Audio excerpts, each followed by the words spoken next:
In today's episode of the Hart Hustle podcast, we sit down with the founder of the Ali Forney Center. Today's conversation is going to be about compassion, love, the importance of leaning into other, the challenges that we face in cities like New York City when it comes to supporting the homeless youth, the impact that one individual had by saying, "My God loves me unconditionally," and so much more. Today's an amazing episode as we sit down with Carl. Let's get into the episode. After Ali was murdered, it was horrible, but Ali was one of the 7 young people that was murdered in that 2-year period. I just ended up feeling like this incredible determination to create safe housing where the LGBT youth would have somewhere to go, where they wouldn't be harassed, where they could be accepted and loved for who they were. And I always felt like Ali embodied everything that I wanted us to be. I wanted us to accept and embrace and celebrate the young people for who they were and to give them a safe place where they could find that acceptance. So that was why I decided to call it the Ali Forney Center. And an amazing tribute to somebody whose unique genius, right, inspires other people to live in their truth.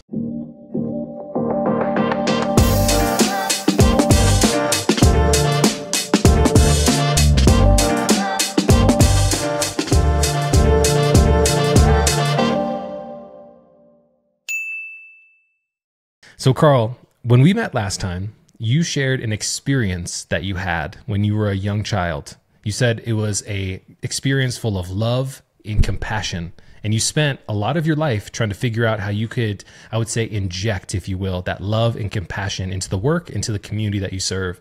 Can you tell everybody about that story a little bit? Sure, Keenan. I wasn't a little child. I was 15 years old, but one night, my family had dinner, and I wanted to go out and buy myself some jelly beans. And I was walking down a road, heading towards a little candy store, and a goose flew right by me and crashed into a car, like 2 feet from my head. And the goose screamed and plunged into a river, presumably dead. And I was so upset. It's like I'd never been near some large creature dying before.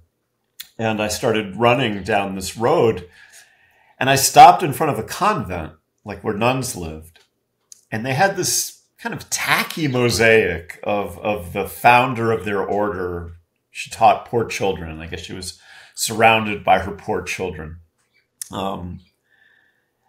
And I'd walked by that mosaic 100 times and just thought it looked silly.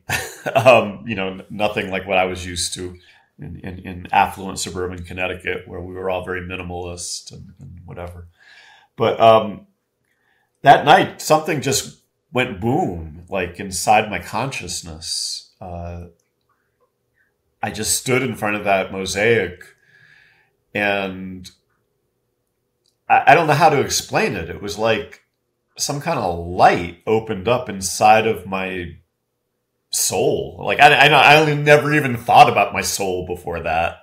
And I just had this sense of somehow the whole world, all of it, me, the grass I was standing on, the sky, the dead goose, we were all somehow just held in love. And it was a very profound experience. It was also very disorienting because I didn't grow up with any kind of religious background, and kind of thought of religion as just people singing sappy songs on Sunday morning television and asking for money. So I didn't even kind of relate that with what happened to me. It just felt like this explosion of consciousness. But it created this hunger deep inside of me to figure out how to reconnect with that love. What does this mean? How do I live this out? How do I reconnect to this love and embody it in my life somehow? And I would say that in a lot of ways, my whole life ever since has been that journey of trying to figure out how to embody that love. It seems like we need a little bit more of that love and that compassion and that connectedness at the forefront of our consciousness as we kind of navigate the turbulence that we see in our society today. You know, we often don't talk about these concepts on the podcast so much, but these are strong concepts that have the power to bring people together and help us see past the differences that we tell people are different from us. And I feel like that in itself is a conversation that we need to have a lot more. And I'm so glad that you can represent somebody who had that experience early in life where it kind of informed the work that you do and the pursuit of trying to create that connectedness in this community and society that you live in. Yeah. And, you know, it's interesting that you speak about like difference, and that was so central to the experience that I had, that all of it was held in this love. Like nothing was outside of it. You know, so sometimes I think that in political systems or in religious systems,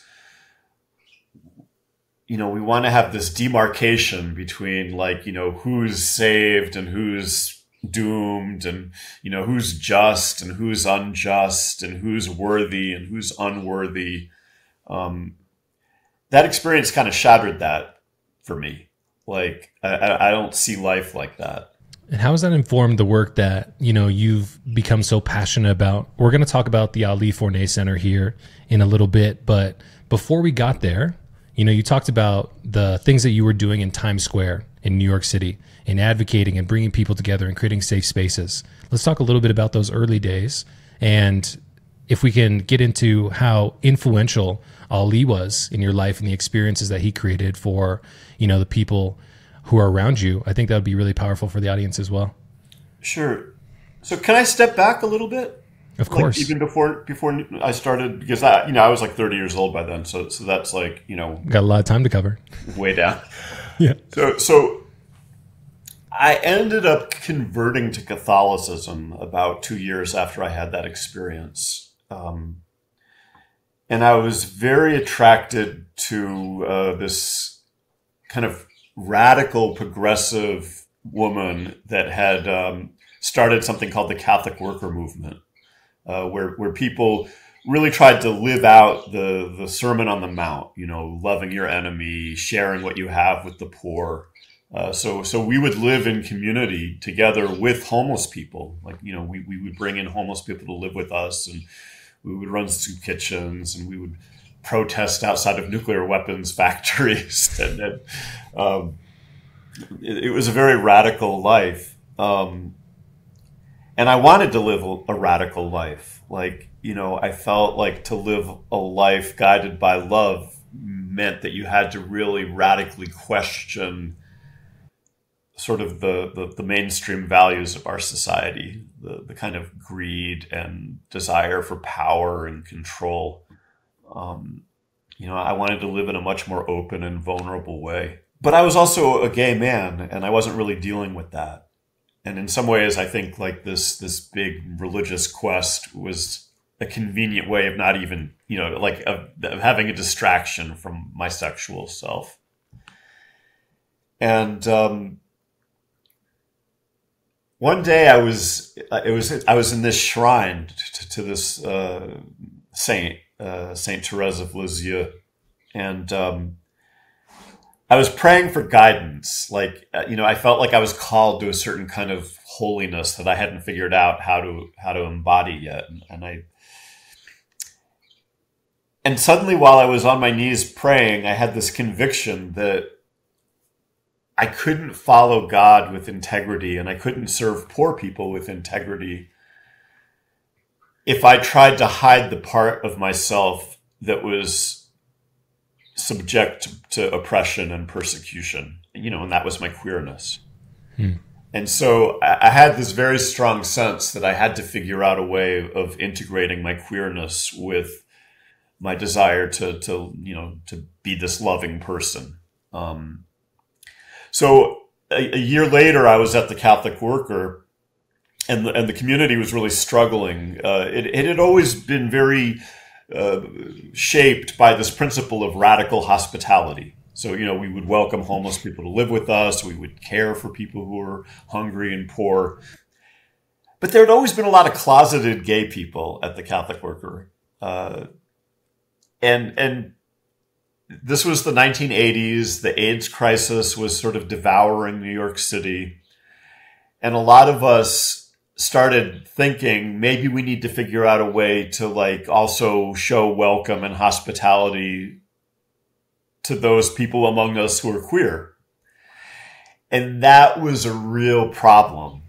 Sort of the elders of the community thought that was, utterly unacceptable.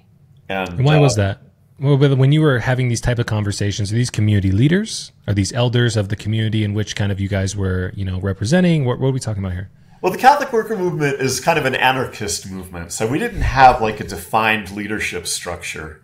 But something that I've noticed in life is that when you don't have defined leadership structures, kind of the people with the strongest personalities just end up dominating everything. So the community had some folks with some very strong personalities. And, the people who were queer with the strong personalities and the people who didn't want queerness talked about with strong personalities just really butted heads. And, I was like 20 years old. I was like, oh my God, what's going on here? It was a lot to deal with. But, most of us who were pushing for the community to be more accepting of LGBT people kind of went out, started working with people in the AIDS crisis. A lot of us cared for people as they were dying of AIDS. And, it just really pushed me harder to think, I've got to figure out a way to integrate,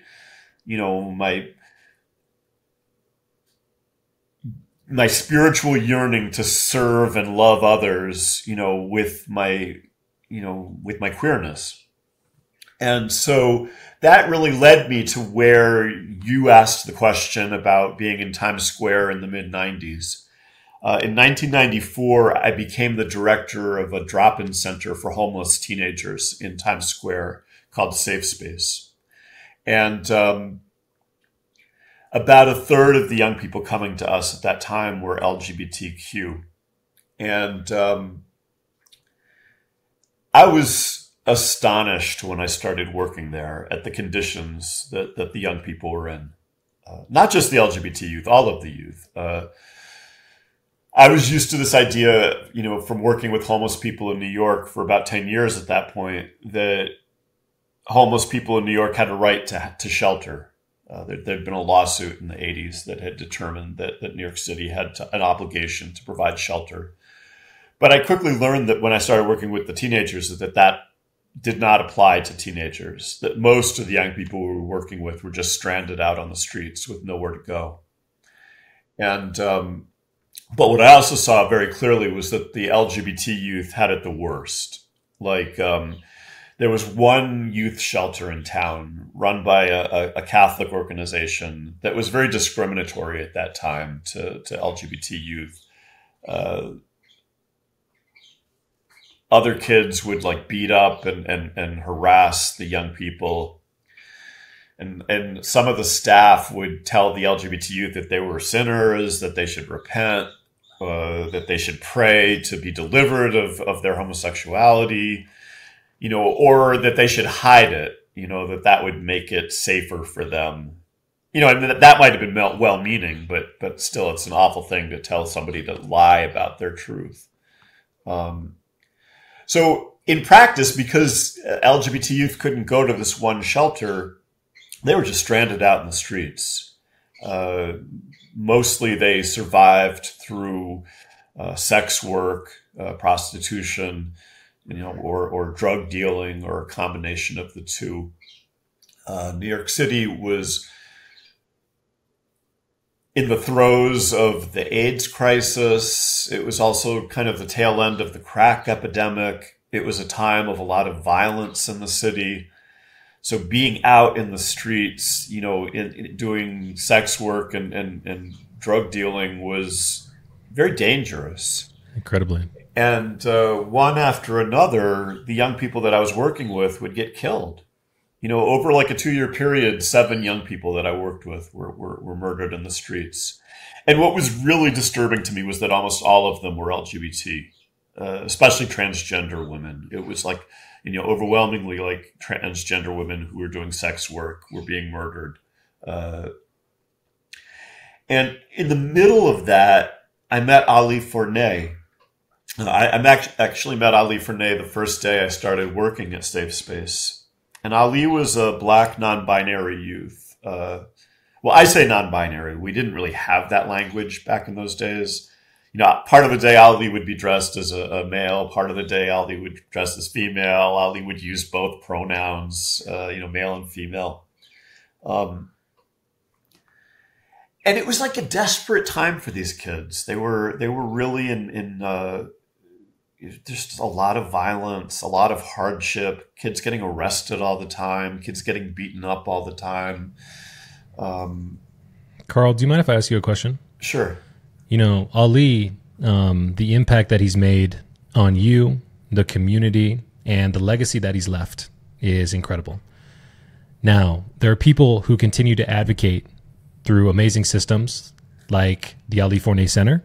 What was it about Ali? If we could time travel and go back to that first time that you met him, what would you think about Ali? Like, what was it about the character, the vibe of the individual that you knew that this was somebody who was special? Well, I would say it, honestly, it probably took me a few months to realize how special Ali was. The first time I met Ali was on my first day at work at Safe Space. There was a transgender support group, and it was in our basement. And it was kind of in this room right next to where the kids had their lockers and would take showers. So it was kind of damp and stinky. And the youth had me sit in a chair on one end of the room. And then they lined up on the other side of the room. And they all kind of walked like this imaginary runway to present themselves to me. So one after another, these transgender women just kind of walked down this runway and struck a pose and told me their name. And the last person was Ali. Ali was not dressed as a female at that moment, but was wearing a wig. I do remember that. And so, I was in awe of all those transgender kids. I just felt like they dealt with so much persecution and harassment, and I really admired them for being so true to themselves. So, as I got to know them, I just had a tremendous admiration for their courage and their integrity. But as I got to know Ali, some things started to stand out. I remember one day we did a lot of HIV prevention work. Like, our kids were at very great risk of HIV because of their sex work. So we had outreach workers who would go out onto the streets with condoms and safer sex information. But we had this big pile of condoms in our lobby.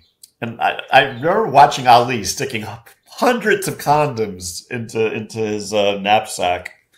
And, I said to the staff, like, what would Ali do with all these condoms? Like, who could do that much? And they were like, oh, Ali's famous for that. Ali takes condoms out and gives them to all of their friends doing sex work on the stroll. Ali would take food and give it to kids who were hungry in the streets. There was just this sense of love and service that Ali embodied.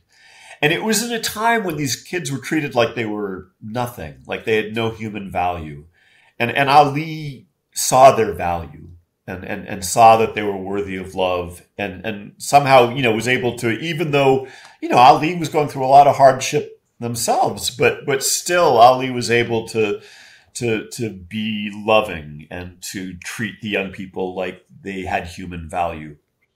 So that really struck me. And then we would put on a talent show every year. Kids would sing or lip sync or, dance and do stuff like that.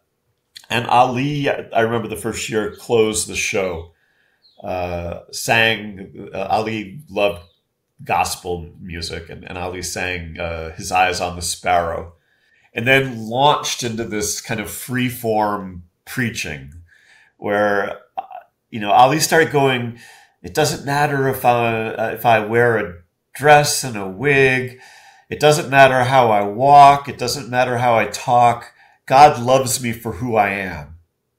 And, and God loves everyone for who they are. And God has mercy on all people.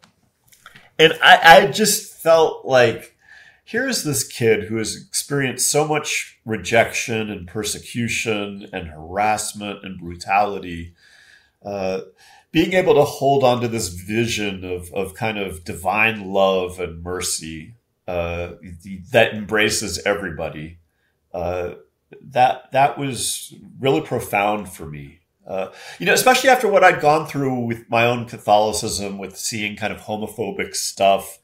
I felt kind of bitter about the homophobia that I'd experienced. And I saw this kid who was just so centered in love. And so it felt to me like Ali's example was calling me to be less bitter and more loving at a time when I'd kind of maybe hit a bump in my path.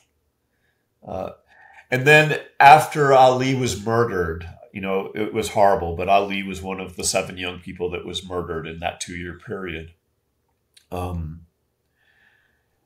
I just ended up feeling like this incredible determination to create safe housing where the LGBT youth would have somewhere to go, where they wouldn't be harassed, where they could be accepted and loved for who they were. And I always felt like Ali embodied everything that I wanted us to be.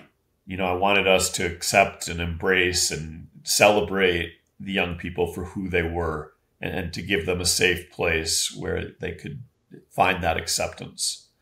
So that was why I decided to call it the Ali Forney Center.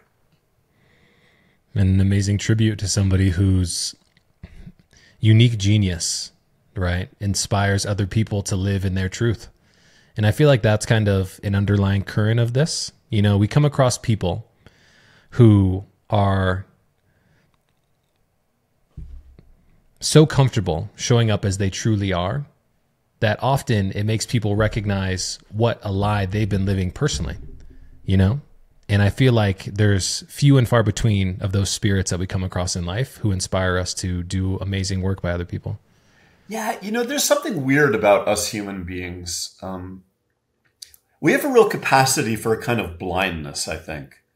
Like we can just be blind to injustice because of how things have always been.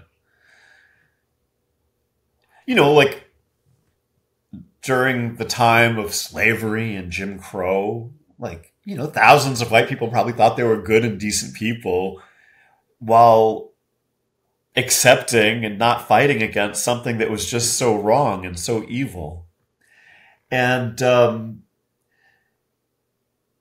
when I started doing this work, it was just accepted that the overwhelming majority of homeless kids in New York City had nowhere to stay. Like the city leaders didn't seem to have much of a problem with it. The people running the nonprofit organizations didn't seem to have much of a problem with it. And it was like that kind of blindness, that there's this terrible suffering, born of injustice that just isn't being seen. And there are people who I think give us an antidote to that blindness. They open our eyes. And for me, Ali was that person. Ali's example showed me that it was not acceptable to just live with the fact that these kids were stranded out in the street, getting killed off one after another. So I'll always be very deeply grateful to Ali. Something that I write about in my book, I've written a memoir about me coming to know Ali and how Ali's example created the Ali Forney Center, or spurred me on to create the Ali Forney Center. Something that was really formative was I had mentioned that a number of the homeless transgender women were murdered. This was happening as Mayor Giuliani was gentrifying Times Square and was doing a lot of brutal policing. They would do these things called sweeps, where in the middle of the night, police cars would just come swarming in from every direction And they would round up all the kids who were doing sex work and drug dealing and haul them off to jail. And that was what led to a lot of the deaths. Times Square had been a neighborhood where people kind of understood who a homeless transgender woman was and didn't harass them that much. But they got pushed out of that neighborhood. Like that they were like, I can't stay here because I'm getting arrested every night. So they started going to other neighborhoods like Harlem or the South Bronx. And just after that, one after another, like the young people were getting murdered. And Ali would go to the police precincts where these women were murdered and demand that they investigate the murders. And not one homeless transgender woman that was murdered in New York City ever had their murders solved. It was like the police couldn't be bothered. It was like good riddance to bad rubbish. And I thought it took so much courage for like a homeless, Black, non-binary young person with an extensive arrest record themselves to storm into these police precincts and demand that they take the lives of these young people seriously. I didn't hear this story until after I wrote the book, but one of my coworkers at Safe Space one night realized that Ali was going to the local precinct to get into it with the police about their not investigating one of the murders. And, he was scared for Ali. Like, he was like, this is a dangerous thing for somebody like you to be doing. So he went with him. And this is what he said. He said that Ali read the police to filth. Which kind of like is in gay terminology is you read somebody, you're like, just tearing them apart verbally. And, my coworker said that he learned so much from that about what it meant to be like a queer person and what it meant to like have the courage to stand up for your community. Ali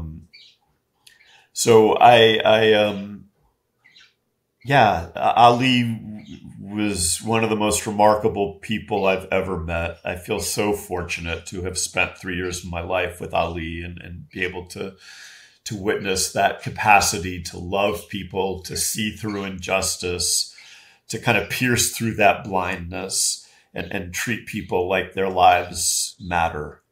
And so, I've really wanted every day of my life since to somehow, embody and reflect that. When I was young, I'm like, okay, I want to put love into practice. And that can sound a little sappy, but as you really do it, as you fight the battles, you realize there's nothing sappy about it. It's hard work. It calls for a lot of determination and a lot of courage. And sometimes I think we could be lights for one another to help us see through the darkness. And Ali was one of those lights for me.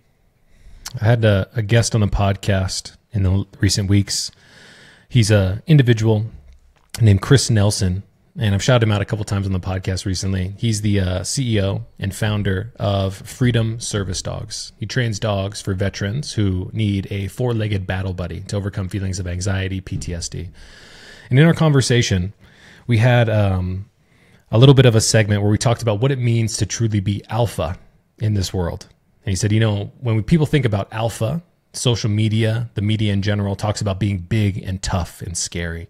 But the true definition of being alpha is being compassionate, is being empathetic, is showing up for others when they need help, and being that voice to inspire others to do what we truly know is right in situations of conflict or adversity. And I feel like this is a conversation about what it truly means to be a great leader in today's world, is to be able to show up with compassion and love for other people. And this is kind of a definition that I'm going to be doing a better job on the podcast of spreading a message, because I'm inspired by people like Ali. They really are the leaders, the alphas of our society, who are willing to put themselves in situations to lead from the front, although they might be incredibly disadvantaged. I used to think about this so much. I'd go home at night on the subway after, working with these homeless kids. And I remember so many times I would just look up and you would see these posters, in the subways for all the movies that were coming out. And, it would always be like some guy with a gun. Jean-Claude Van Damme with his gun, Matt Damon with his gun, Denzel Washington with his gun. And like we get told that that's what being strong and courageous is. You're like this fearless guy who goes around shooting the bad guys or something. And I would look at these homeless transgender women and at the courage that they would have to live their lives. And it didn't look anything like that. It didn't look anything like the Hollywood portrayal of courage and bravery. But it was so much more real. And it was so much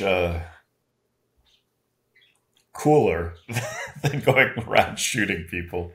Just the authenticity of it, though, Carl. Do you know what I mean? Like when I made the statement a little earlier, some people live in their truth and it shows other people what a lie they've been living. You know what I mean? Like that's a polarizing type of statement.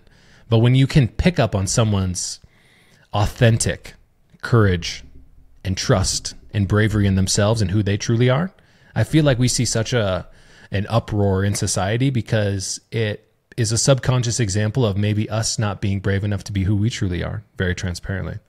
Yeah.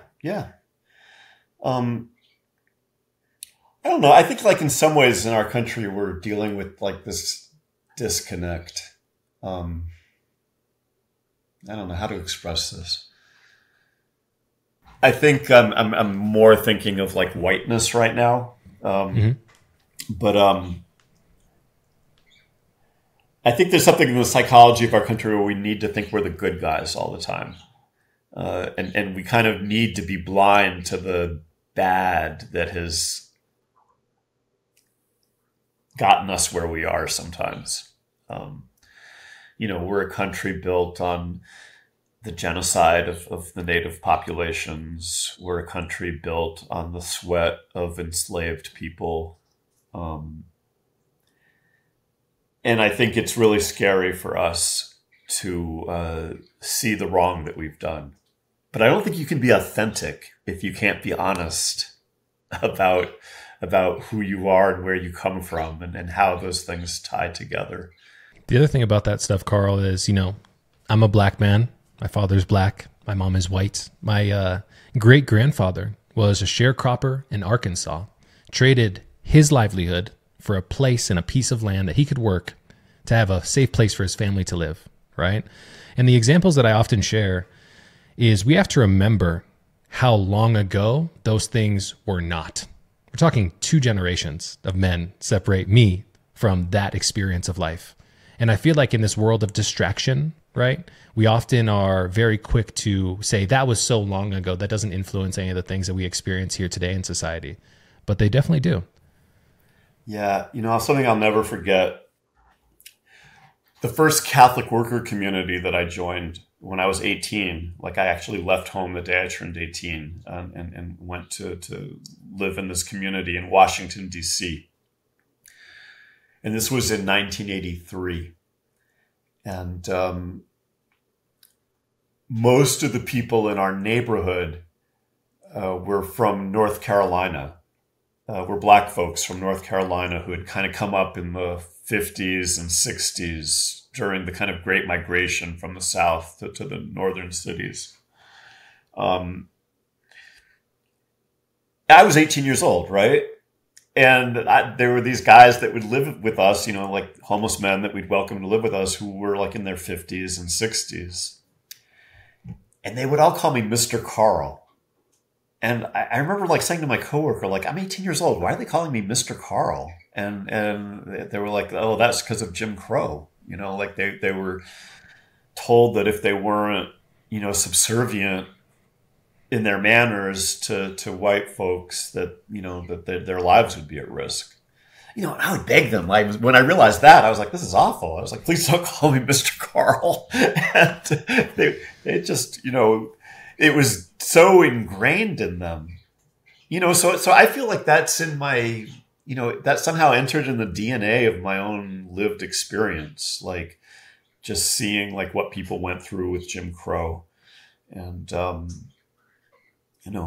I mean, Ali's family was one of the families that kind of came from the South, like I think in the 1950s and 60s. You know, and I can't really disconnect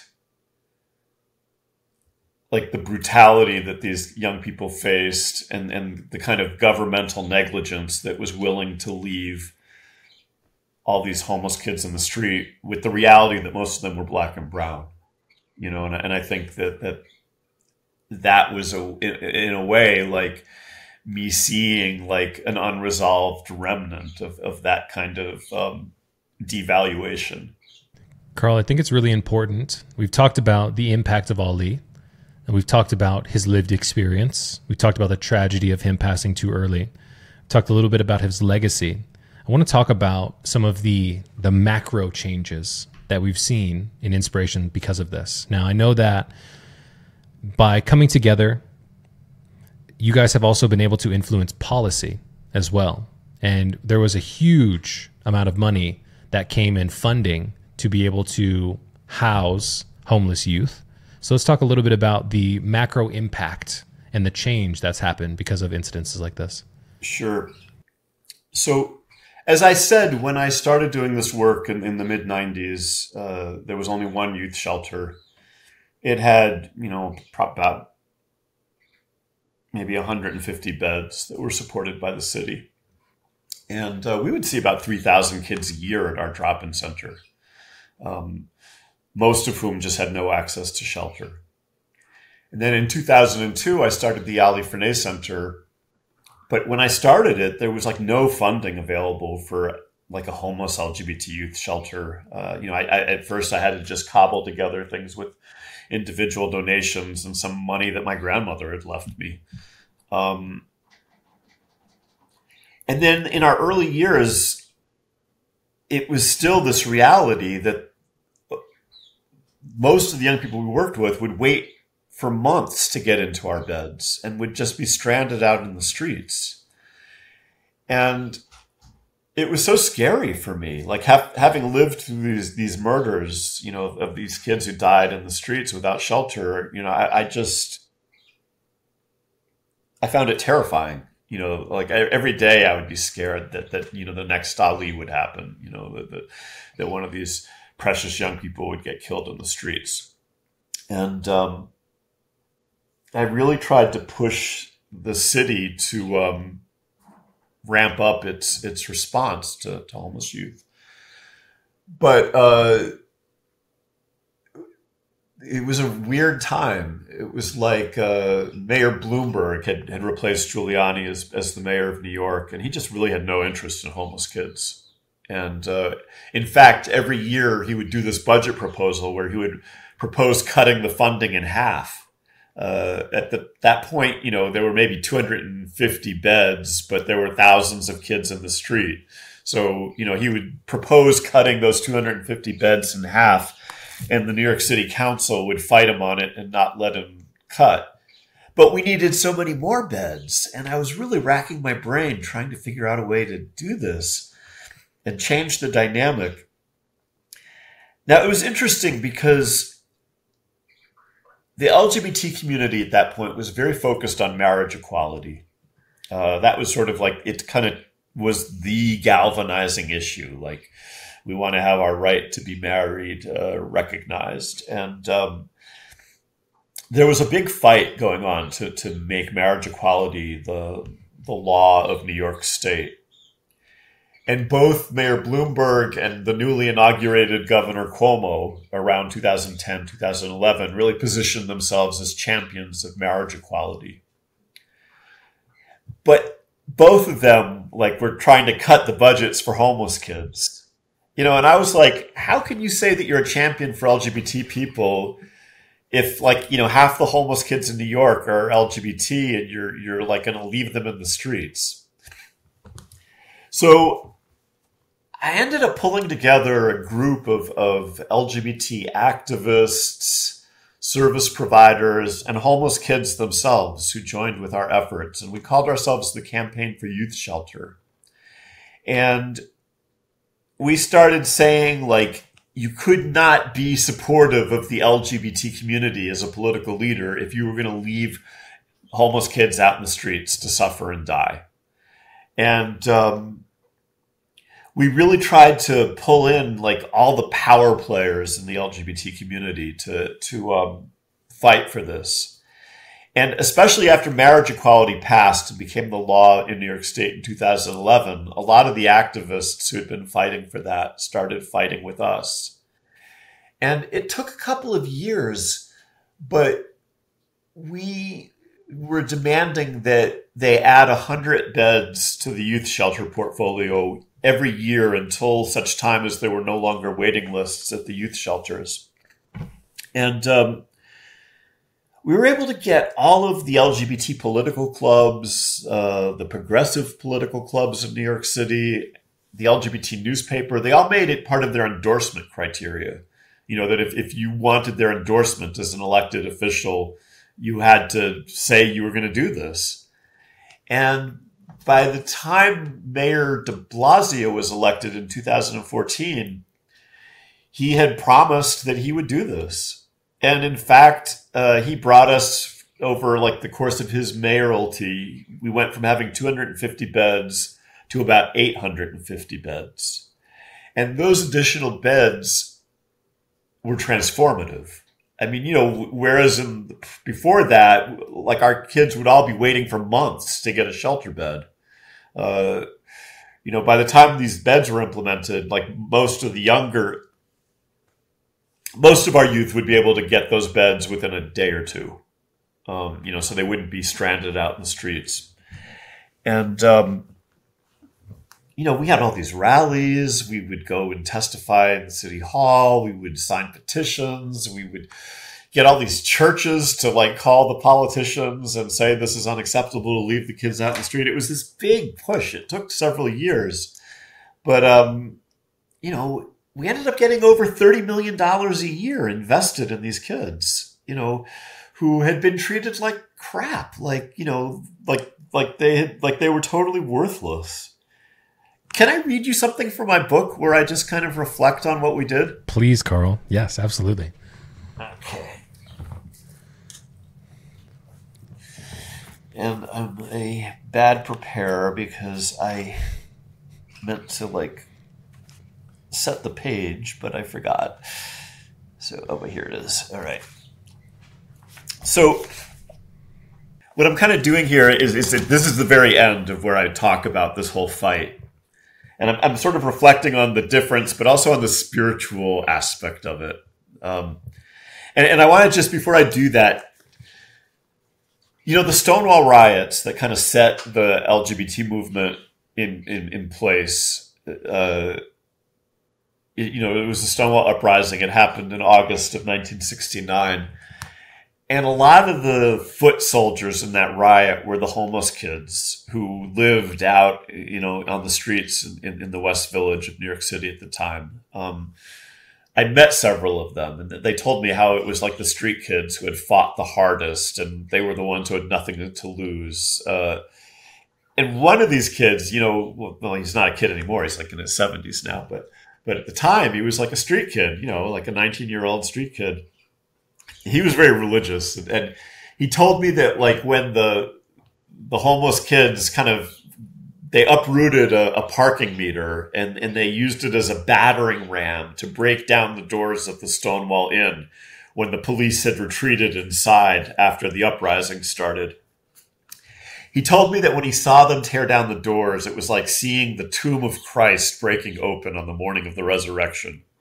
So that just kind of sets in motion something that this ends with. So I wanted to say that story just so that what I'm about to read will make a little bit more sense. Beautiful.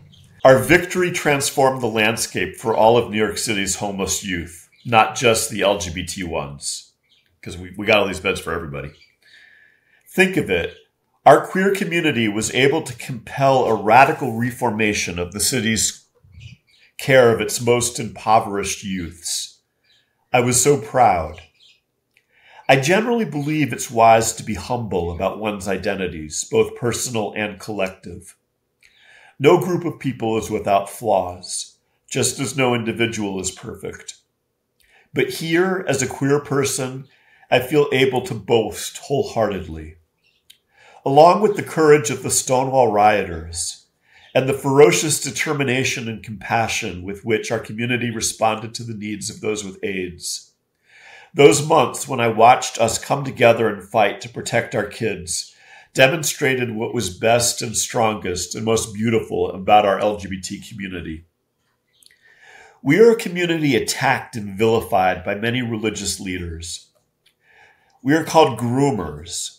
We are slandered as being somehow inherently harmful to children. Yet how can anyone with a shred of spiritual awareness not see the sacredness of what we accomplished? In the eyes of the world, the happenings in the lives of the rich and powerful and glamorous are considered of utmost importance.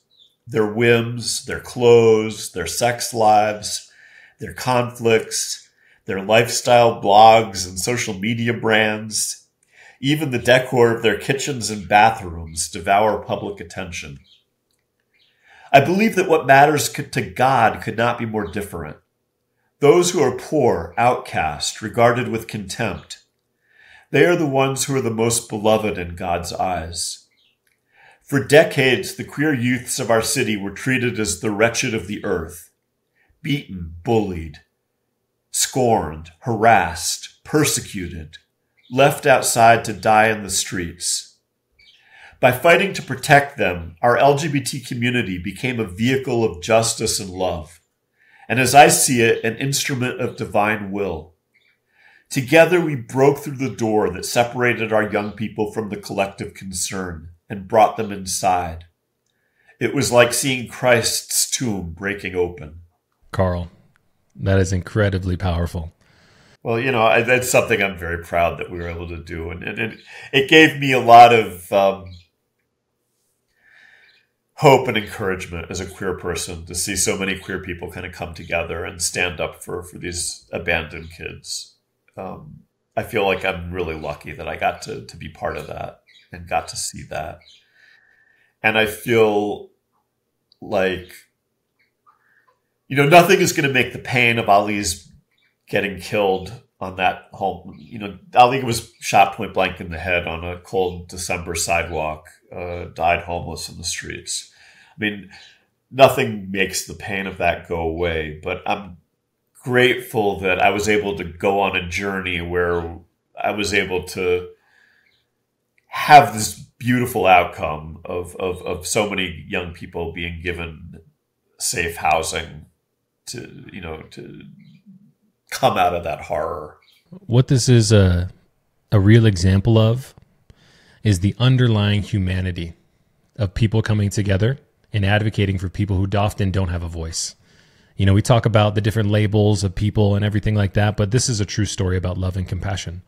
Like we started off with our conversation, and solidarity. Yeah. It's like, if we can see our connectedness to each other, if we can see that we belong together, if we can see, if we're not so preoccupied with just fighting to protect ourselves and to enrich ourselves, the beauty in humanity is our capacity to stand with one another. And I'm glad that I was able to see that beauty and to be kind of entwined in the middle of a struggle like that. It feels so good to sit across the table from somebody who's impacted so many lives, so many voices who don't have the ability to stand up for themselves, so many people who feel compartmentalized in society, separate from others, like they aren't seen. But you're somebody who sees through all of those challenges and gives a voice to the people, very similar to Ali. He was the catalyst for the unification that you've created in the community, the policies that you've changed, the funding that's come, and the shelter that you've given to so many people in need. Well, that's very kind of you to say. I feel really lucky. I mean, I feel like it was a real blessing in my life that I got to know Ali and got to kind of see Ali's goodness. But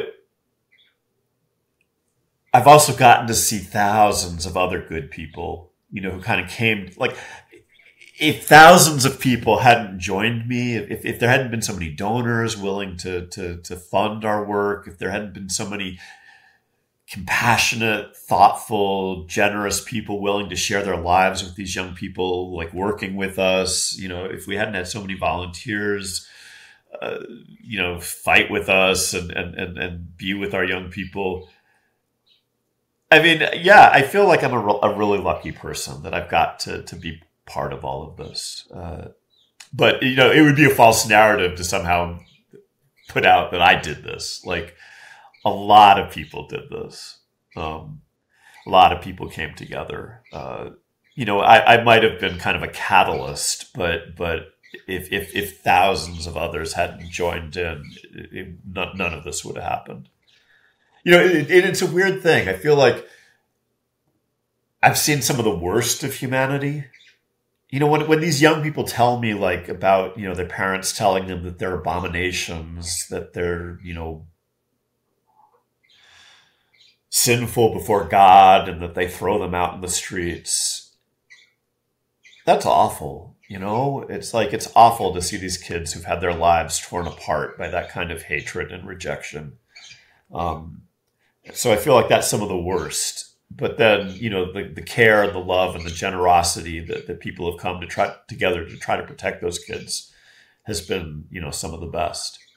So yeah, I mean, when I say that I'm lucky, I don't feel that I'm lucky that I've had to hear these kids tell these stories.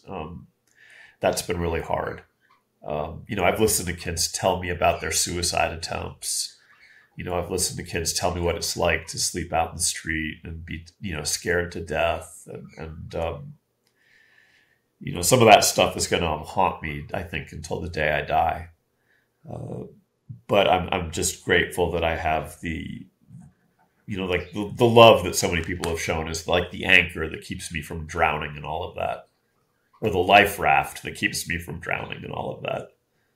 The justice that we can do by those people whose stories have been trusted in you, who you create a safe enough space for people to be vulnerable about their experience.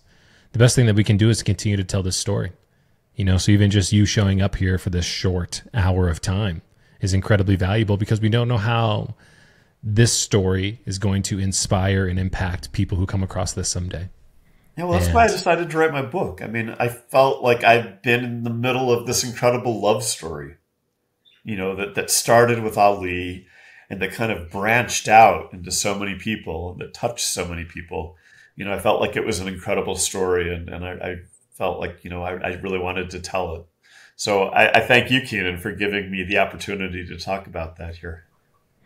Let's talk a little bit about how we can continue to support the Ali Forney Center, how we can find your book so everybody can have an intimate relationship with the story that you've shared and the experience, the love story, if you will, that you've been in over all these years.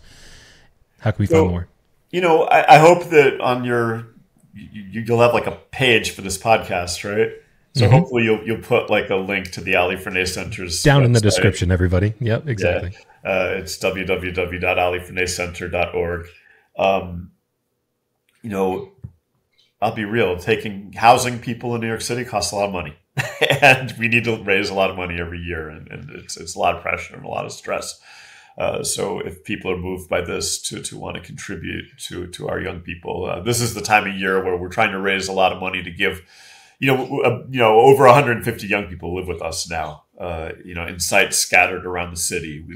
We don't like doing like the big warehouse shelter thing. So we rent and buy like many different little sites where we've got between like 6, 8 young people living, with staff supervision.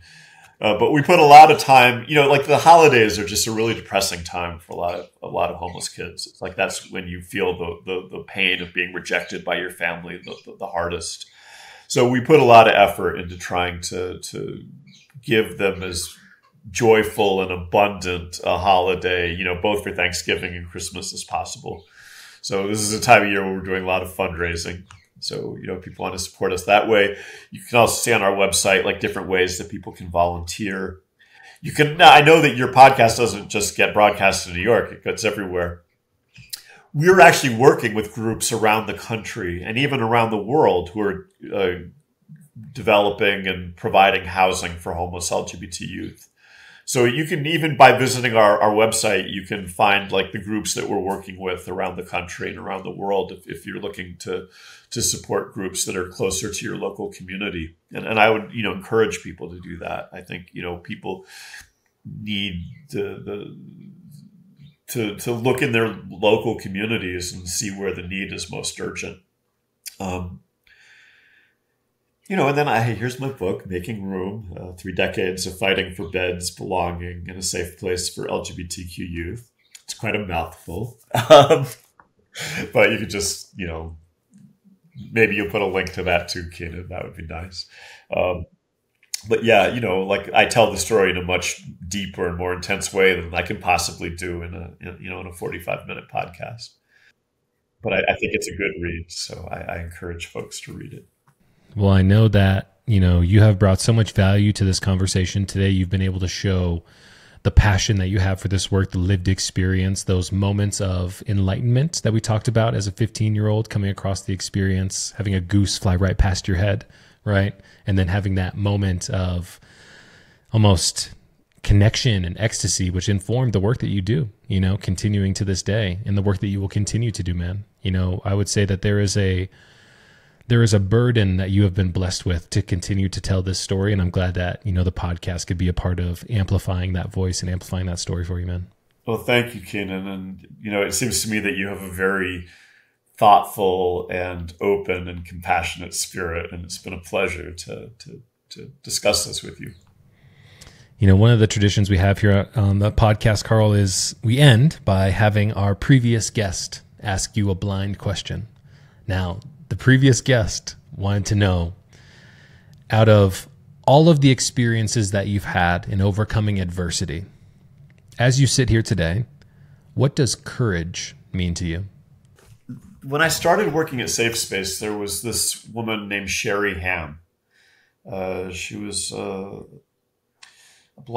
straight black woman in her mid-30s. And there was something very childlike and very vulnerable about her. As a matter of fact, the first time I met her, she kind of dragged me into the room that was going to become my office and started crying in my arms. And I was like, what's going on here? And she started saying, Pedro died. And I was like, who's Pedro? And it was Pedro Zamora, who was like an HIV positive person on The Real World back in the mid-90s, that MTV show. Turned out that Sherry was HIV positive, and she was so scared of her own death, and she was so Pedro's death just really impacted her. And throughout my time with her, she and I worked together for maybe a year and a half. When things would overwhelm her, she would come into my office and cry. And she got sick, and she had to resign. She was slowly getting sicker and sicker. These were the days before there were viable treatments for AIDS, so it was pretty much a death sentence. And she hadn't told many of her coworkers that she had AIDS. Like, she was afraid that they would judge her or look down on her, which was silly. I mean, we were a very accepting community, but that was just a fear that she had. And on her last day, she decided that she was going to, tell everybody in our all staff meeting. And when the meeting was supposed to start, 2 of my coworkers grabbed me and they were like, Sherry's up in the kitchen crying, like she's hysterical and she needs to talk to you. So, I went up to the kitchen and she was just weeping in my arms and saying she's so scared. She can't do this. She can't tell them that she has AIDS. She's just so scared. And, I told her, look, Sherry, you don't have to tell them anything. You could just leave, or, you don't even have to come to the meeting, or you could just say that, you're sick without telling them what. It's just totally up to you. And she's like, no, I have to tell them. I can't just die and have them not know and never have me told them. So, I had to go start the meeting. And then like 5 minutes later, she walks in, totally poised, sits there, just calmly tells everybody that she has AIDS and that she's getting sick and she's going to die soon. And, a lot of her coworkers started crying and she was like comforting them. I'm sorry that I'm telling you such a long story, Kanan, but what I've learned from Sherry and from so many others is that courage is not about being fearless. Sometimes courage is about being scared to fucking death and you still do what you think is right. It's like, and I had so many times, like I'd do these rallies and the politicians would threaten to take my funding away and I'd be scared to death. And I realized that courage is not being fearless. Courage is like you cling to what your heart tells you is right, no matter how scared you are. Courage to me often feels like being scared to death. But you do what you think is right. And I apologize again for telling such a long story. No, stop apologizing, Carl. You've been sharing some incredibly insightful stories that we can all connect with. When I think of courage, I think you're exactly right with that definition. Being scared shitless and taking action anyway, because it's the right thing to do. And I think that that's an important place for us to kind of put a pin in the episode today. And once again, man, your ability to show up as you are, share your story, talk about the impact, the experiences, the heartbreak, the challenges that you've overcome, I know is inspiring everybody who's tuning in and watching and listening to this episode. So I just want to say, for everybody who's tuning in, man, thank you so much for being who you are. Well, thank you, Kenan. And that's a wrap.